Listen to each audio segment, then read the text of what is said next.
So that was some new extra information that'll be good to review. There's also a budget timeline that, that we have here that we'll have to do a resolution to approve. As far as budget goes, they're kind of, the team's been working with what they know on the expense side, working with the building administration and stuff to kind of figure out what the expense side looks like. And the state of the state, I believe, was today. And hopefully we'll have more information when the executive budget comes out from the governor by February 1st. I don't think I had, is there anything else you guys want to add on budget at all? I think you Other than covered it. I think he Okay. covered it, yeah. Okay, so I think we just have to approve the treasurer's report and then also the budget planning timeline. Okay. Anybody have any questions? So we need a motion to approve the November treasurer's report. So moved, seconded by Amanda. All in favor? Aye. Opposed? That carries. The second resolution, be resolved, the Board of Education of the Hudson Falls Central School District approves the budget planning timeline for the 2022-2023 budget vote. Do we have a motion? So moved. So moved by Vince, seconded by Mike. All in favor? Opposed? That carries. That moves us to transportation. Dr. Steele. We have the DOT report there, and our trip report as usual every month. Kind of a quiet month, we're still working to find more drivers. We've had a driver leave recently, and we're continuing to shuffle routes and departures around to make sure everything gets covered as well as possible. And we try to find more. There it is. That'll get good month. Excellent. Okay, anybody have any questions for transportation? Okay, that moves us to buildings and grounds. Mark? Thank you. A lot going on here. I know Dan has provided us with some really, really good updates, so I'm just going to touch on some things real briefly here. On the capital project, A-wing bathrooms obviously are underway. We've heard that there's been some terrific cooperation with the staff, with all the contractors, so thank you for everybody within the Hudson Falls community for helping those folks out.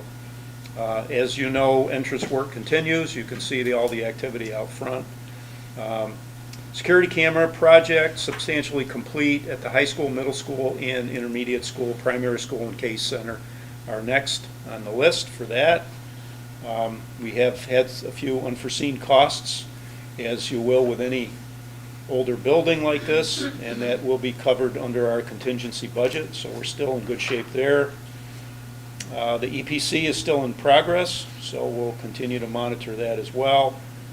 Thank you for that monthly progress report, Dan. That's very, very good information. I think that gives everybody a real good, clear idea of exactly what went on in the past time period, so that's very, very helpful. Thank you.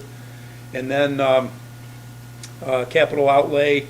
There's been a lot of discussion about some possibilities for that, and that is still in progress with Dan and Kevin and Mr. McKeegan and everybody else involved with that. And that's it. I'm going to jump. I had a question that came up, Mark, if that's okay. Yeah, absolutely.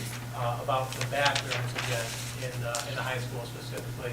So can you pop that photo up there, Mike? So this is not a picture of ours, but I want to get the maybe publicly talk again about what the design looks like.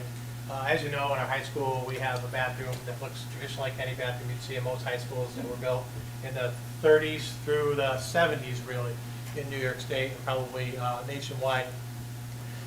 This is what we're going to from that. So traditionally, there's one door at the entryway, and you go inside, and inside there's 3 or 4 toilets or 3 or 4 urinals or a combination of both with some sinks. We went to single occupancy bathrooms. So that space where those 2 bathrooms are ends up being one large space with a corridor down the middle, and on each side there's multiple single occupancy bathrooms. So that means that a student goes inside of one of those wooden doors, and again, our doors are not gonna look like this. This is not our model, this is not a sketch of ours, it's one that's similar to that design. You go in, you lock your door, you're inside in your own bathroom with its own entrance to the hallway, with its own sink, and own toilet, and obviously toiletry fixtures and all those types of things. So just wanted to put that out there. A couple questions in the meantime, what happens while A-wing bathrooms are closed? We do have enough seats per capita in our building to close a set of gang bathrooms. That was checked by our architects. So those students are being rerouted up to B-wing to use those bathrooms. There's been a little bit of confusion, or maybe some folks thinking that boys and girls are using the same bathrooms at this time. That's not true. I will tell you, when the project ends, there'll be a certain number of stalls, and those are either sex bathrooms. So if there's a stall that's open, it can be used. You go in, you lock the door behind you. There's But plenty. at different times. At different times, right. Single person in the bathroom at a time. Yes, that doesn't mean you couldn't have this student in here that might identify as female now, and the next person in is a male, or vice versa, or people who don't identify, who are non-binary, or any other of those situations that we discuss every so often here at school. So in the end, it addresses a lot of the concerns that we've heard from students, and frankly from some of our staff that students have expressed about their feeling of safety and privacy in bathrooms. This is not something you see in a lot of schools. We are ahead of the curve, and frankly, some of the design that I looked at that made me feel like this was a great idea for us came from a trip out to Syracuse University to see what they had done in the dormitory that my son was in. And they had done exactly this, except there was many of us who went to college. You walked in and there was, depending on how long ago you went to college, you walked in and there might just be 6 shower heads sticking out from the wall, and that's again, depending on how long ago you went to college. So wanted to get that out there. I'm hoping that alleviates any kind of confusion. If you have somebody reaching out asking about something with construction, please ask them. They can contact me or Kevin. Mike is staying in the loop as well. I'm happy to talk to people about some of those things, because if we have misinformation out there about our project, we don't want that to be happening at all. Happy to spend the time to talk to people to make sure they have the right information. So thank you for the extra 5 minutes. I appreciate it. Does anybody have any questions regarding buildings and grounds? Okay, so that brings us to policy, and I think we're deferring this to Mr. DiCaprio. Yep. Yep, thank you. So there are no first reads this month. They're all really 2 second reads. The first one is the Erie BOCES policy audit that we do every year. They send us a big spreadsheet of policies we need to review. Typically, they are because of laws, regulations, changes across the state. What we've done between myself, Mr. Plunsey, a bunch of administrators, is we've gone through all of them to make sure the language is, that we understand what the language is, number one, but number two, that our internal practices match the required policies. So we spent a couple months doing those, and we're in good spot with that for you. The other one that's on there is the remote instruction policy. The remote instruction policy directs the district-wide safety committee to adopt a remote instruction plan should there be an emergency need to go remote. Should the virus rear its head again, or should there be a water main break or a power outage, any sort of emergency you can think of for next year, we have to have a go remote plan in place in the district-wide safety plan. And I know that Mr. Plunsey, who runs the district-wide safety committee, is already talking about that with them. So you're in a good spot with that policy as well. Questions? Thanks. Any questions? Okay, so regarding the second read approvals for the following Erie BOCES audit info, the Erie BOCES 2022-23 policy audit review, the policy audit detailed for 2022-2023, the policy pulse, as well as the 7150 remote instruction, the red line, and the clean version. Do we have a motion to approve the second reads? So moved. So moved by Heidi, seconded by Amanda, all in favor? Opposed? That carries. Okay, so for our final committee, we have advocacy. Mrs. Andrew Kovics. All right. So we met in December, and the main topic of discussion were the NISBA legislative priorities and the BOCES superintendent advocacy group priorities. And you may see attached to the board docs our board adoption of the BOCES advocacy priorities. So do you want to talk about that a little bit? I can. If you guys want to hear more from me. Absolutely. So, as you know, I serve on that committee. I've done so for several years. We spent a lot of time in Albany. Less so this year because a lot of our legislators are not taking in-person meetings yet, although hopefully by the next lobby day in February they will be. In between here and there, we do have individual meetings. Tomorrow, Carrie Warner will be at the meeting that I'm at. She'll be talking about her priorities. We'll be sharing ours again. She is well-versed in the priorities of the Wishwe BOCES. So if you look at the resolution, there's 4 on there. One is to fund and adjust the foundation formula to make sure the schools are being adequately funded. We're asking for an increase in the $30,000 threshold for the BOCES aid for career and technical education teachers. That is the most that they will aid us. And the average salary for a CTE teacher is approaching $60,000. So we only get aid on the first $30,000. So that obviously is a barrier. At some point, the number of kids we can send to CTE and the cost of those programs, how we balance those out. That's been on for a couple of years. We're hoping that they'll get some traction this year because we think it makes a huge difference, especially with the workforce shortage that we're all seeing in our lives. If you're trying to get somebody to come out to your house to do some work, we need more kids in CTE, and we need to move kids in that direction, help support our state and our country and our society. The third priority is to support universal free meals. This is one of those ones where we stand with our neighboring districts. All of our students get free meals. As you know, we have the community eligibility provision. So this doesn't necessarily help us, but we have neighboring districts whose students and families are this will help them. I don't want to say they're suffering, but this is something that will help them. A lot of districts have seen the participation in school lunch go way down since those students had to start paying. They've also seen the amount of student and family charges go way up, which kids aren't eating because there isn't enough money, and they're charging because there isn't enough money in their household to pay for these meals. And that's been a big one. I'm sure if you've been watching anything on the political arena, almost every legislator is coming out saying the same thing. So we're happy to hear that as school districts for certain. And the last is workforce development, and we mean workforce development for our schools. You heard Dr. Steele mention the ongoing struggle we have with transportation staff. That goes across all the way from any position here, from admin to teachers to cleaners to cafeteria. It is difficult to fill positions in school districts right now. So some things we asked for. We asked for some more flexibility in teacher certification requirements. And they've done some work on that in the last couple of years. We've asked for some more. And we've also asked for some more flexibility with individuals who transfer in from out of state to get expedited teaching certificates in New York State to help us with that. We've also asked, and we're lobbying for adjustments to Tier 6. I'm a Tier 4 person. Tier 6 we think is making it so we have young people who are saying, I don't think this is a career for me because of what it pays out in the end for the benefits along the way. So we've asked them to think about that we don't have young people moving out of our state because jobs are more attractive in other states or even in other career paths in New York State.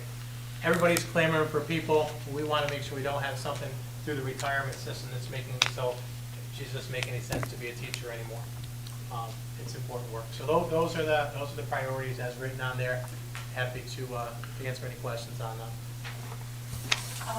When we met, we had a question about specifically talking about how they changed the retired teacher benefits program so that we could capitalize on having retired teachers come back and teach.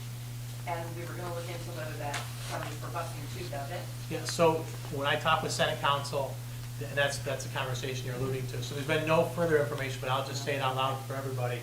Senate Council said when they passed the waiver required for retirees last year, the waiver of the waiver, so a retiree can make as much as they can make and still get their full pension.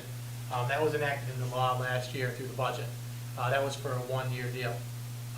We have people coming from maybe retired police officers and things looking at jobs here saying they don't want to go above the $35,000 cap.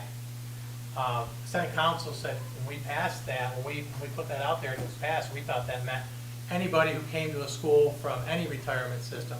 But those retirees are being told by their systems that that's not the case. So we're hoping for clarification. The issue being is that it only runs the budget year.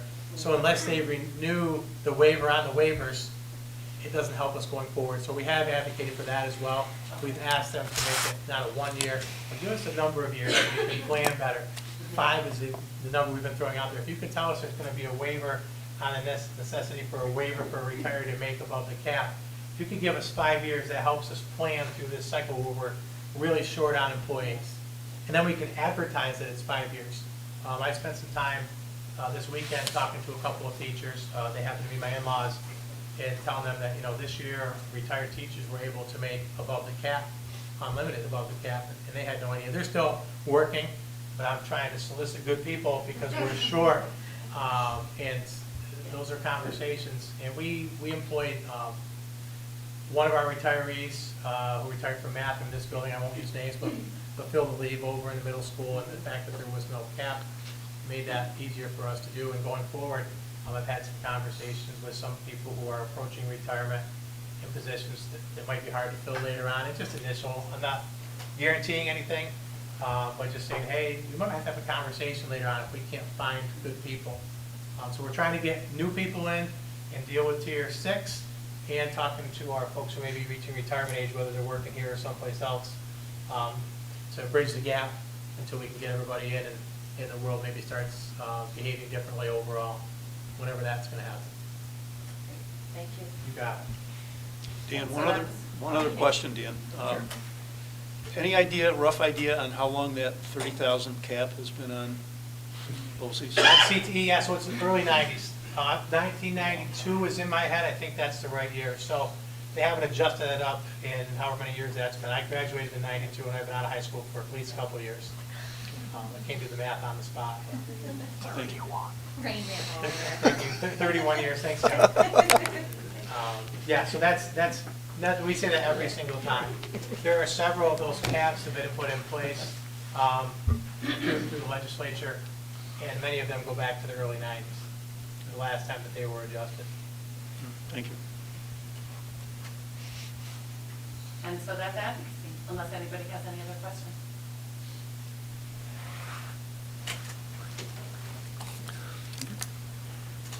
You don't have to do a resolution on that, do we?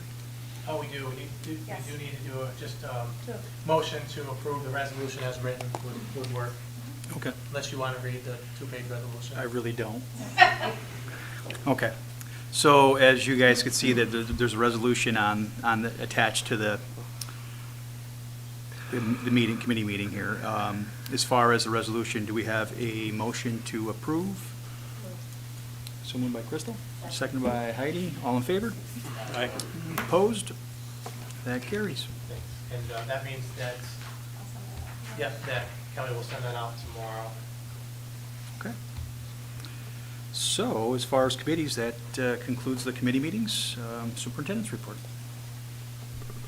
Yep, so trying to keep it short, but there's a few things. Starting with the board meeting dates, we did discuss that last time. Just want to throw it out there one more time to make sure that we're going to have a quorum on July 11th. We did hear back that 2 folks couldn't be here. That's standard for July. We're down a couple of people. So as long as I think we're good. All right, so there'll be a resolution to approve all the dates, including that. All of the dates, except for our budget hearing, will be the second Tuesday of the month next year. It just works out that way by moving the first meeting to the 11th, we hit the second Tuesday. So I guess that's like play the Mega Millions tonight, maybe see how it goes. Committee meetings, thanks everybody for the feedback. There is a new committee meeting schedule. Those dates are posted on our website through board docs. And so I thank everybody for being flexible on that and really putting your heads together to think about what would work for you. What I would say If it doesn't work, and once we get rolling, we'll make it work, right? We'll do something different that allows for the public to have access if necessary as well. Progress to tenure for Edmonds. Initially, I had that scheduled for me to do that tonight. I'll do that next month. We've got, as everybody knows, we've got a full agenda this evening, including some information we have to take care of in executive session. That's normally where I do that, but I want to make sure I say publicly that we are doing that. You know that the board hearing about people heading towards tenure is important. I want you to hear all along the way and us have a chance to have a conversation about things. And lastly, on mine, crossing guard, as many of you may know, the gentleman who was the high school crossing guard for many years and stood out in the center of the road and did a really nice job with an awful lot of traffic going by and some people who were paying the most attention to what he was asked to do. He passed away. We're very sorry to hear that. We've been receiving some calls about where's the crossing guard. It's important for everyone around the table to know and the community to know, and folks watching at home to know. A school cannot employ a crossing guard. Crossing guard has to be employed by the municipality, in our case, the police department, because the school is inside the village. So the ones that are in the town and not the village, those ones are employed by the county. We can't employ them. We want to get somebody out there. We are working with the chief to get the posting out. But I want to say out loud, if there's somebody who's interested in doing that job, please reach out to Chief Kibling. I'm looking at the camera.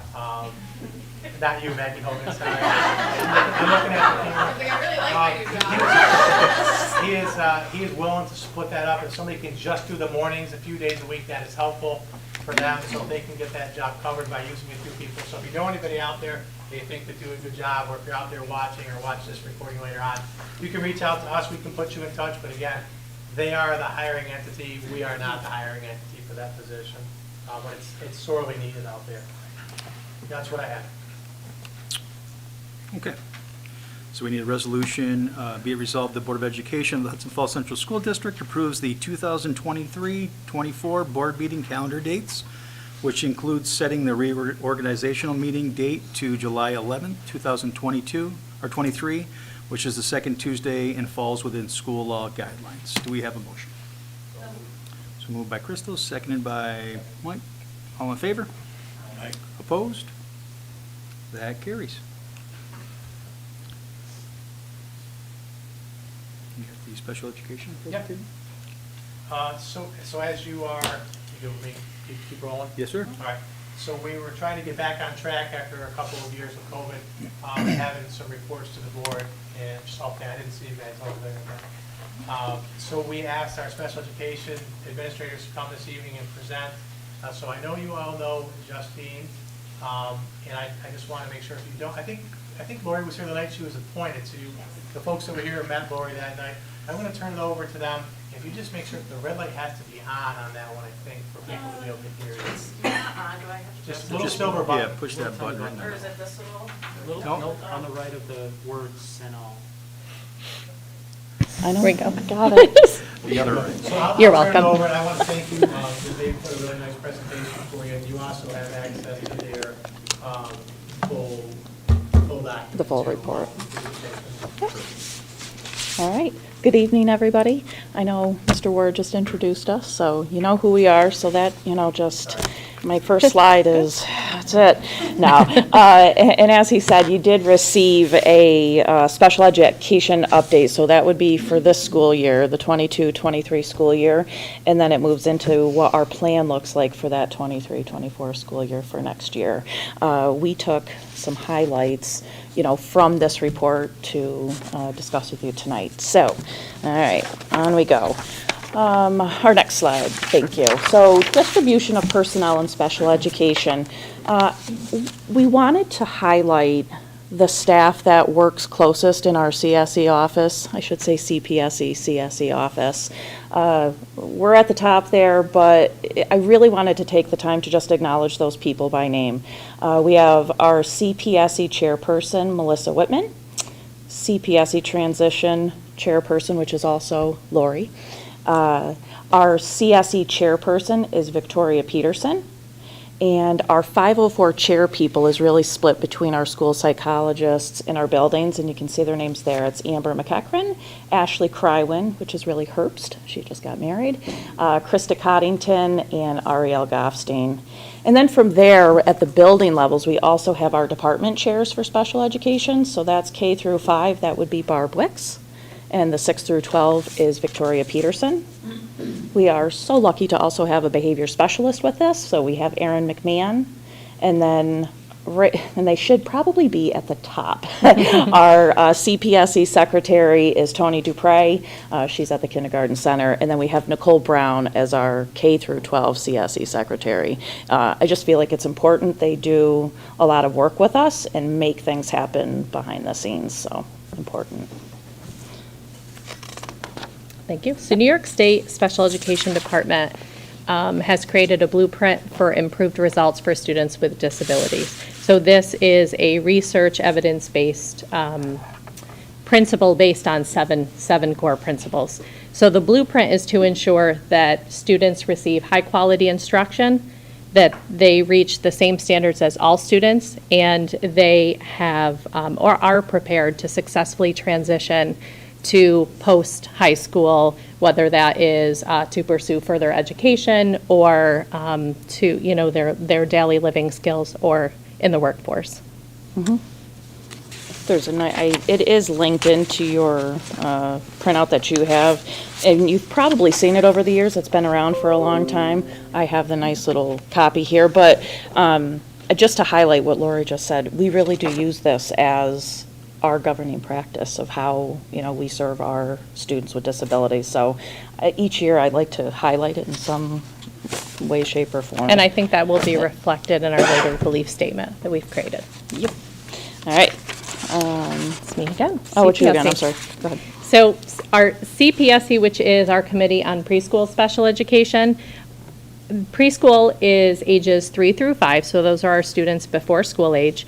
You will see that we currently have 59 students receiving supports as CPSE students. So 12 of those students are in program, whether that is between Prospect or one of the two places that New Meadow has available. Of these 59 students, 47 of them are receiving related services and or that CS or special education service as well with those related services. So related services would mean occupational therapy, physical therapy, and speech services. Out of that number, we have about 33 students that will be transitioning to school age for next year, which means they will be entering kindergarten. And not to say that all of those students will require special education supports and services as kindergartners, but those are students who will be transitioning, so we will be determining if they need services or not. And we currently have 26 pending referrals for CPSE. Out of those 26 referrals, about half, it's about the average, will qualify as needing special education supports. There are challenging times out there right now for CPSE students, for sure. Not just Washington County, but surrounding counties and across pockets across New York State. We're facing a shortage of preschool related service providers as well as preschool programs out there. We are working the problem. We are working the problem along with directors, assistant directors, CSE chairs of other districts in our county as well as in New York State, across New York State, as well as working with our regional associate from New York State Special Education Department to try to figure out the best course of action and remedy that problem before it reaches crisis level. Moving on to CSE students. So this is breaking down the students that we have. That first, those green blocks are in our buildings, so you'll see it's broken up into those 5 different ones, along with 504 plans. And then the next box down would be our out-of-district placements. So those are students that either attend BOCES, go to a day placement, or possibly even a residential placement. You can see the breakdown. We do have 37 of those students. You know, that, and to me, that, you know, that's a big number. But we're doing what we can for our kids. So we have, I think, over the past couple of years, a lot of our kids have been facing some of those social emotional struggles, behavior struggles, and we try to exhaust every option that we can within our district. And then we go within our BOCES type region, and then sometimes we just need a more therapeutic type setting. And I just want to highlight, I end up being really the person that oversees all of those out-of-district placements and creating relationships with those schools, those programs. We're always consistently meeting on those students to get progress, to see when we can bring those students back to district. So we keep a watchful eye on them. And that's really our breakdown. Am I the next? Yep, the next slide, because this will go into, if we take a look at our students exiting, so those that will be graduating in June of 2023, they're part of that 2019 cohort. What we have is that Regents diploma. We have 23 students who are bound for that Regents diploma. 2 of those are fifth-year seniors. That's still, I think, cause for celebration. It took them 5 years, but that's okay. You know, we're getting them through. Right now, there are not any slated for that local diploma. That may change because we always have kids trying to attain that Regents diploma. If for some reason they need to use that low pass type option, it's there for them, but that still counts, you know, for us for that graduation. And then the next block you'll see highlighted there in like yellow would be career development of occupational studies, in that skills and achievement commencement credential, and the GED. The CDOS, those are students who were not able to attain a Regents or local diploma. They were exposed to that curriculum, however. They may have taken, you know, in the gen ed classes, they might have been in a self-contained combination, but they were not able to meet those credits, you know, or pass those Regents exams to get those diplomas. So what they end up leaving with is that CDOS. It may not give them a diploma, it's a credential, but the meaning from it, from the state, is so that those kids are leaving and exiting with a portfolio of, look at all of the work experience that I have, you know, the skills that I have, maybe a BOCES program they've attained or, you know, and earned a credential for, so that they can go out and be, you know, productive citizens in our community. That skills and achievement is for students, again, they're almost testing against themselves, is the way I like to say it. We don't have any this year. A lot of those students stay until they're age 21, so you actually may see them walk across the stage, and then they may stay. So we just don't have any exiting this year. GED, we have 2 students who we're hopefully are on track to get that credential, and we do have, for a dropout, we do have 4 students right now. I would like to highlight those 4 is that in our office, we know who those students are. We may even stay in contact with them now. The door is always open for those students to re-enroll if they choose to do so. They have to do so until they're 21 years of age. You know, I feel like we've extended every olive branch and gone down many different avenues to try to get those kids to stay with us, and sometimes they decide to end up dropping out, but we still keep track of them. So that's what our projections look like. And it looks like potentially a graduation rate of 72%, again, you know, for our special education students. So here's to June. Okay. So here you will see is our continuum of services. We are consistently focusing on our LRE, which is our least restrictive environment. That, again, is our continual focus. It drives every decision that we make as a committee, and that committee is representative of the facilitator and, of course, the team that teaches the child, as well as the parents and the outside agencies, if applicable. You know, consistently as a whole, we want to make sure that we ensure that children get what they need to be successful. And we make sure that that is wherever they need to be along our continuum. So we want to make sure that we provide just the right amount of high expectation and rigor, again, while providing them with the placement that makes them able to be successful. Good. And then I think I'm the you- next one. I aren't think you're the Okay, next one. I am. So our K through 12 special education continuum of services, you will see we have a variety of programs across the continuum. Looking at our elementary and middle school, we have what is called our integrated co-teaching classrooms, and you'll see at the high school level that is direct consultant teacher services. That is where a special education teacher pushes into one, two, or all four of those core classes, ELA, math, science, social studies, based on student need. We also, of course, have, resource room as an option for our students who need just a little bit more support to kind of build those skills or bridge that gap that's existing. We do also have self-contained classes. We have 12 ones, which means 12 students to one teacher, and then that additional one is the paraprofessional in the classroom with the teacher, typically a teaching assistant. There are 12 ones and our 15 ones, and you'll see that success jumps to a 15-1 at the middle school and at the high school, as well as, if you look down on the bottom, our Shine, our 15-1-1 classes as well. Those are for our students who just need that little bit more academic support to be successful with our curriculum or the state standards. We also have our SOAR classrooms and our Strive classrooms that are 811s and 812s, and those are for students who struggle significantly in communication or struggle with those behaviors. I'd like to highlight that I feel we are a very, if you don't mind going back to that, yep, stay there, please. That I think we have a very robust continuum of services. We really do cover from the least restrictive environment all the way, to a smaller self-contained setting. So we do have options for students.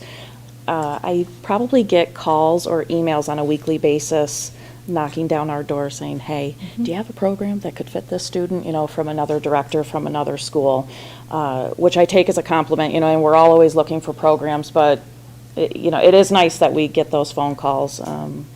What the other piece that I wanted to highlight, which is in blue, which is that Shine program, which she had just said it's 15 students. We introduced that 3 years ago into our schools, and what we were realizing is we have kids that are on co-teach and they were struggling. We have kids that were in our success, self-contained program, and some of them they were doing pretty good. And we needed, I guess I call it my in-between. We needed to give those students an opportunity to get those core academics, meaning it's ELA and math, and pull them out. So they are with their peers, 80% of the day, but for those two subjects, they're pulled out into just a separate classroom to really get skill building for them in those academic areas. I am looking at like a third grader, and I'm like, well, what can you do when you get to the high school? So we're always trying to look at that. What is that end result? And just create opportunities for them to obtain a diploma. So I feel like it's just opening up pathways for our students. And then we're on to me. Okay. The Coordinated Intervention District and Focused Intervention District, you'll hear everybody else call them SIDS and FIDS. So that's what those mean.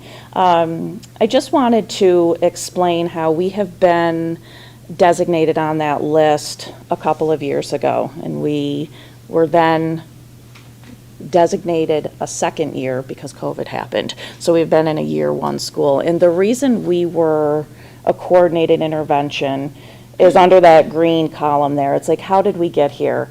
There were 5 buckets, and you can see them. We list them out. It's the graduation rate, dropout rates, assessments, which would include 3 through 8 in our Regents testing, least restrictive environment for preschool, and our preschool outcomes. So we were on a list for, 5 different reasons. I do want to point out that the one for the least restrictive environment, we were just talking about this, is somewhat out of our hands because of what Lori was just saying. We are, pushing a semi-crisis, I guess, in the preschool world with where we're trying to find appropriate programs for kids. So we want to make sure we get a program, and maybe sometimes it's not always the least restrictive, but that's because there wasn't really any other option. So it'll be interesting to see when the state data comes out what that says. But so to me, it's like, okay, you have all these 5 indicators, where do you start? What we ended up doing is working with the state and the Capital Region partnership, and we decided to do, what is our current state here in special education? And what would we really like it to look like? So we went old school. We're in a room. We had just, the paper, the pens, the sticky notes, and we were moving things around. And it was a really great experience because we know where we are. We have great things going, but we just want to improve. And so that brings us to, what are we doing about it? We're building those strong CSE processes, a lot of behind the scenes work right now. Establishing effective communication all around, whether it be with our students, to parents, just within our own walls here at the school, and then to focus on specially designed instruction so that we can move our kids in a good direction. That is a really brief summary of the work that we've done, but I hope that that makes sense. So that's kind of why we are where we are. I think, do I continue on?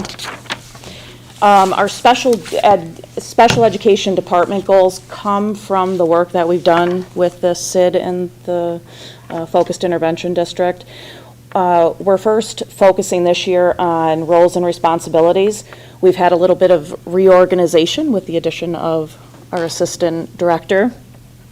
So we've really taken a look at those roles and have placed roles and responsibilities with them. Who you are and what are you doing. We really use it as a working document as we're planning and doing things. It keeps us focused so that we're not tripping on each other as we move through our daily work. And we're expanding that to the other members in our CSE community. So we'll be working on that from now till the end of the school year. The second goal is more of like a 3-year goal, I guess. I pushed it out until probably about 2025 for it to be completed. That's that whole process that I was talking about. We're really looking at how we are very rich in resources. If you ask me for a document, we have it. If you ask for a form, we have it. It's more about taking what we have and making it accessible to our teachers, whether you're brand new, whether you're a veteran teacher and you've been here forever.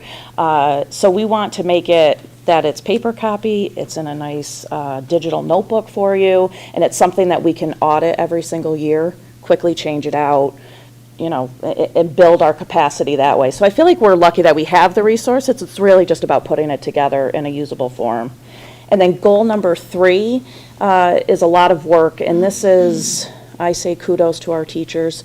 We're really taking a look at our IEPs. IEPs are a legal document that have a lot of different working parts. We're splitting it up into about 3 different sections, and we're going to go through and audit ourselves and do like a self-review every year on a section, and we're providing professional development to our teachers. I feel lucky that we had the partnership with us. What they've done is kind of whole group professional development. Then we have them also come in and work with our teachers, either individually, or in small groups. It's kind of that I do, we do, now you do, hands-on. And that hopefully will set us into a cycle where we can just always be checking our practices. To me, it's about, we write IEPs that are compliant, but it's about, to me, increasing them so that we're writing quality IEPs, which again leads to hopefully better outcomes for our students. So that's a summary of our goals. Do I keep going? Nope, it's on to you. The next one is Okay. me. Okay.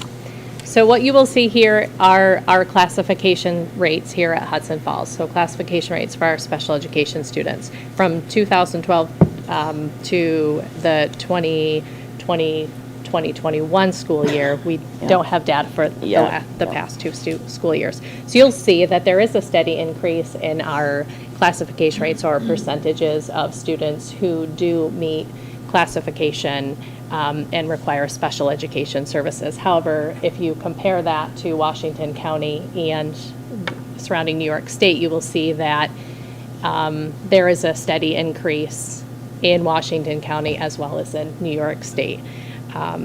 So we certainly, again, we work to, keeping that least restrictive environment in mind, we work to provide students with what they need to be successful. We also wanted to touch on our declassification rate. So declassification means that a student is deemed no longer qualifying for or needing special education services. So when you look at special education services, that is, of course, the end goal for every student. So it certainly is important to highlight that if we look at the last couple of years, our declassification rate, we have averaged 15 or 16 students each year who are able to be declassified. So that should certainly be celebrated as well. Okay. And the next one's me as It well. is you. So we want to make sure that we pointed out some highlights from 2022. So I'll just give you about 30 seconds to read that belief statement, if you would, please.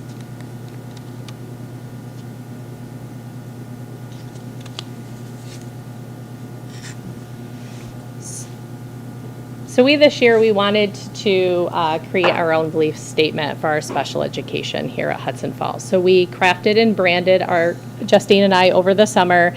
We put our heads together and came up with 4 possible belief statements that we thought could be representative of what we believe and what we do here in Hudson Falls each and every day. And we put that out to the district office, and the district office was able to help us kind of decrease that down to 3 options. And then we put our belief statements out to our special education department, and it really was an overwhelmingly supportive, they were in support of this particular belief statement, which Justine and I were very happy because that was the one that we chose as well. So this belief statement certainly is representative of what we do here, and it drives all that we do. Now we have it written down. And we can, refer to it and make sure that we hold everyone accountable and work. And the next with this step goal in too mind. is to, thank you, sorry. Oh, that's okay. Is to also just put it on our emails, on our letterhead and just all of that. So we're just, it's nice that we're representing. And as you can see, if you look back at the blueprint from New York State Special Education Department, this certainly is in line with that blueprint. And then our second highlight, this I feel is very exciting. Therefore, I put some cupcakes up there. We were nominated and selected for an impact story. And what that impact story means is that Capital Region Partnership, who has been working with us over the past couple of years, when they first came into the district, they do the same thing. Here's your 5 buckets. This is why you are, on a list. And we really had the option to say, we would like your help, or, yeah, sure, okay, yeah, no, thank you. And we really decided that let's take a look at how we're doing things. And we really opened ourselves up to, like I said, doing that where you are currently in that desired state. So it was great because the teachers were on board with us also. And again, it's not that we haven't been doing good things. It's just more about enhancing what we're doing, I guess, and being willing to take a look at our practices and to see where we can improve and highlight where we have done, good things. So that's what we did, and we really did. This particular impact story will be focused on that CSE process and IEP development that we're working on with, and her name is Jennifer Elliott. So she wrote, and it is linked into your report that you have. There's an impact story there of something that she had submitted for us. So in January, I forget my date, but it's soon. January 19th. Is it 19th? Okay, so January 19th, they are coming here to video us. It'll be myself, Victoria Peterson, Barb Wicks, and they'll be in and out of some different classrooms to get some pictures of kids. And then from there, after they video us, I guess they put together this fabulous video, and they can use it at the state level for different trainings. And again, it's not to show that we're a perfect school. It's really to show the relationship and the work that you can do if you're willing to work and acknowledge where do we need improvement, what can we do. So it's, I think, something to definitely celebrate. And I do want to highlight that teamwork piece.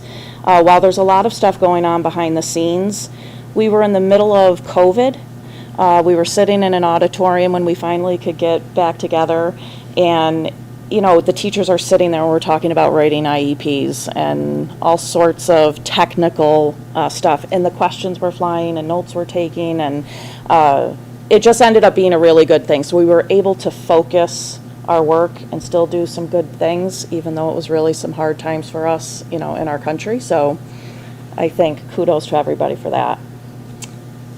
And does that brings us to the last side of, thank you for letting us share our update. That's Thank you. Questions?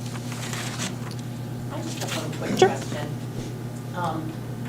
When kids are declassified, or for those kids who are on the cusp but don't really Mhm. qualify, do we have services that, or community services that we're directing families to so that, you know, the gap doesn't get so big that next year their child does qualify, or, you know, they declassify and then without intervention, Sure. the gap gets wider again, and then they need to come back and be reclassified? Are there support systems in the community that we can direct them to, or does our school Yeah. provide those? I can start and you certainly can jump in, but I think it's a couple of different avenues that students can take. So one, if a student has an IEP and they're declassified, that document that they have, that last document follows them with them through life. So when they go, if they decide to go to college, they can use their accommodations or testing modifications that they have. And however, they are responsible for sharing that with the college, but we have transition meetings where we can hook our students up with and connect them to those services.